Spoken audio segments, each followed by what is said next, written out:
Welcome back. Let's find out if we've gotten anything wrong so far. For that, we go to TV's Andy Levy. Andy, we've heard that kids are turning against Obama, but what about their cats? What's the difference? Oh, that's true. You see cats as kids. Oh, that's very sweet. Scott Brown beats Martha Coakley. Greg, you said some people put the blame on Coakley for running one of the worst campaigns since Korp Zalnik lost the presidency of Mars.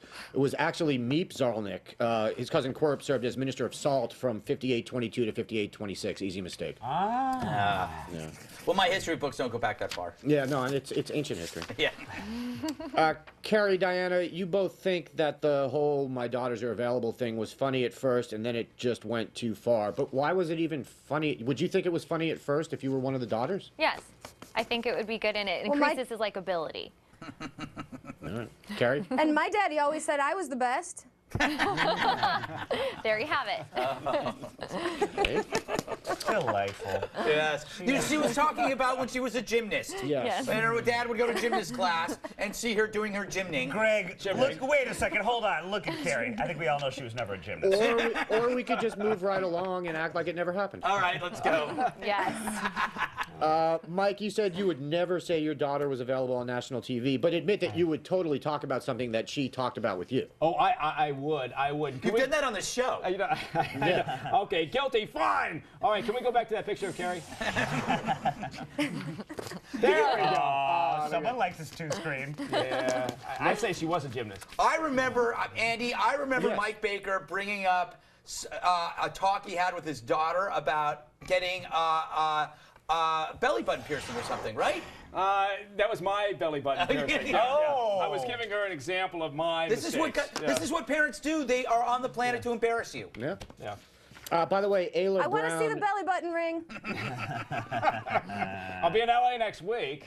I'm just saying. Awkward. Awkward. Yeah. But in a stalker sort of way. Go, Andy. In a married sort of way. That's what we like to call, this is not the C block, Andy. This is not the C block.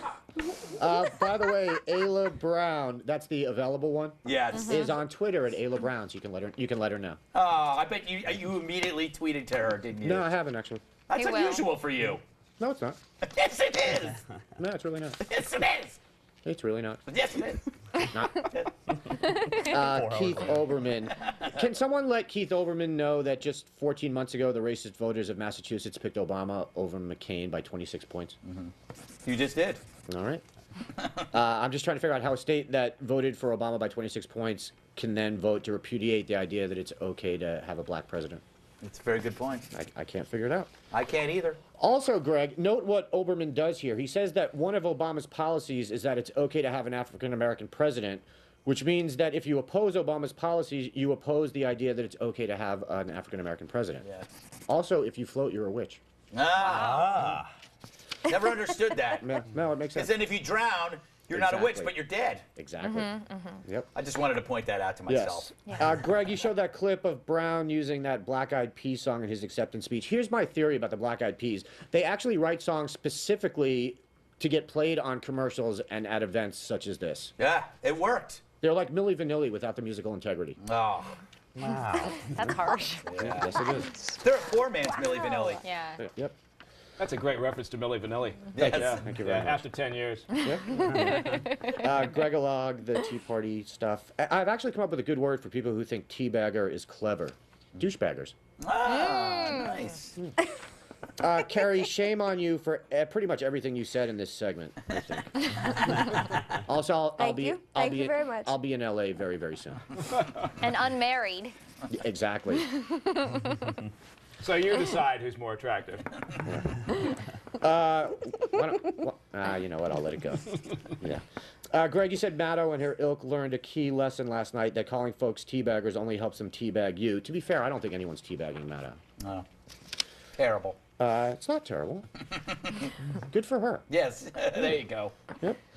Let's see. Is it really good for her, Andy? Is it? Absolutely. Why not? Andy doesn't care about their needs. I have no one do care. And I will be in LA later on this week. Just throwing it out there. Everybody's going to L.A. You Andy, can show me how it's done right. I think about you. Stop this. Harry, I'll be in LA. Andy, control your segment.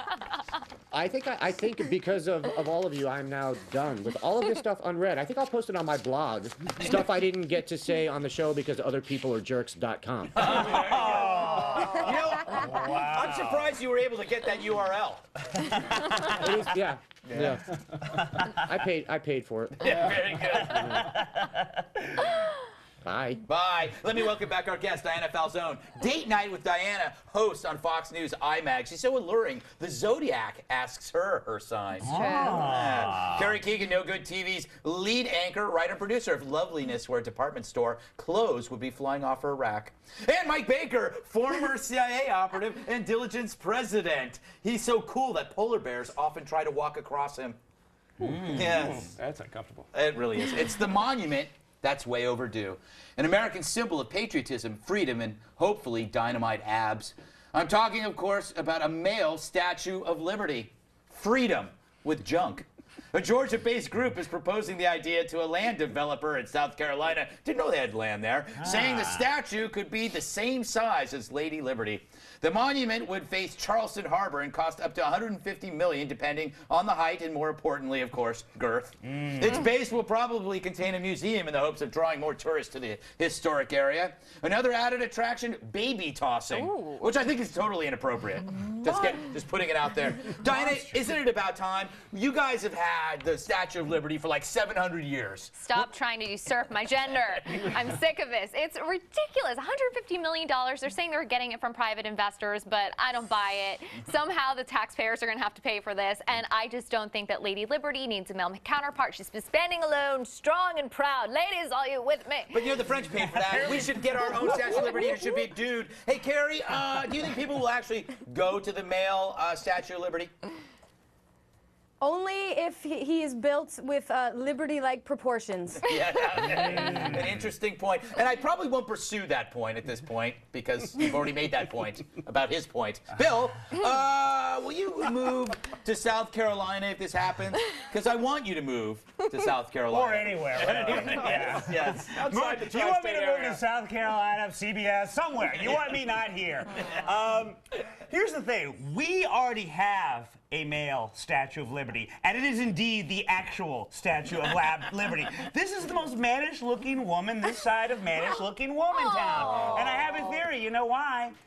Because she's French. French women are beautiful. Oh. That's true. Although they don't get red eye here, so why am I being nice to them? Exactly. Hey, Mikey, is this the best idea ever? I mean, it's about time. In order to attract more visitors to the historic area. Is that what the kids are calling it nowadays? Exactly. You know what it is? It's going to be a great place for heavy metal teenagers to go and get high. Absolutely. Yeah. And think of the promontory point. Yeah. Point. Yeah. Promontory point. There you go. Yeah, it's like you trying to pronounce inauguration. All right. As you know, I draw the news. Well, it's been a while. And today I drew my idea of the perfect male Statue of Liberty. Yes, the body of Lady Liberty with the head of Mike Baker. Yeah,